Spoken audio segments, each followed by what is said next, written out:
الرئيس من خلال الرئاسة الجليلة، اليوم دولتك تطلب ثقة من 130 نائب. الثقة راح تأخذها، هذا معلوم،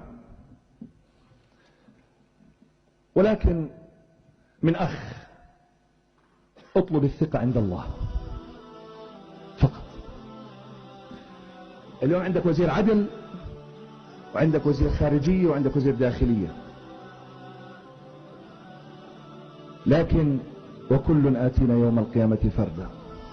والله أن كل جائع في المملكة الأردنية الهاشمية سيطالبك بحقه، والله كل مريض سيطالبك بحقه، والله لا تحسد على الموقف الذي أنت فيه. الحكومة إخواننا بعرفهم شخص، والله أكفياء، لكن يا حكومتنا الجليلة أنتم تحتاجون إلى ثورة في وزاراتكم. أنا بكفل وتحت القسم إنكم ما بتسرقوا ولا تمدوا إيدكم، والله بعرفكم واحد واحد، والله ما بتسرقوا، لكن مشكلتنا اللي تحتينا، مشكلتنا في من هو تحت أيدينا، هذول نفتح عيوننا عليهم. يوم القيامة مش بكرة، يمكن اليوم. وسيدنا النبي قال لا يأتيني غدا أحدكم على ظهره بجمل له رغاء، لا يأتيني أحدكم غدا يوم القيامة على ظهره بشاة تيعر، فإنه من يغلل يأتي بما غل يوم القيامة.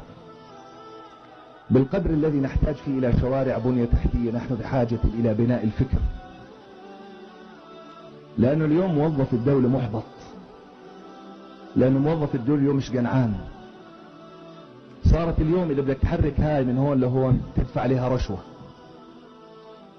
هذا يحتاج أن ندعم خطباء الجمعة، وبدي أشكر إدارة معالي وزير الأوقاف. نحتاج اليوم دعم خطب الجمعة، محركات الفكر. شبعنا غناني ورقص وحبيتك يخرب بيتك، شبعنا منه، شبعنا منه. آن الأوان أن نخاطب فكر الناس وأن نصنع جيلا جديدا. آن الأوان لكل اللي قاعدين، أول واحد أبدأ بنفسي وكلكم خير مني، أن نتذكر قول الله عز وجل ستكتب شهادتهم ويسألون. آن الأوان أن نتذكر ومن يغلل يأتي بما غل يوم القيامة. أشكركم جميعا، أشكرك سعادة الرئيس، كل الشكر لكم، والسلام عليكم ورحمة الله وبركاته. شكرا.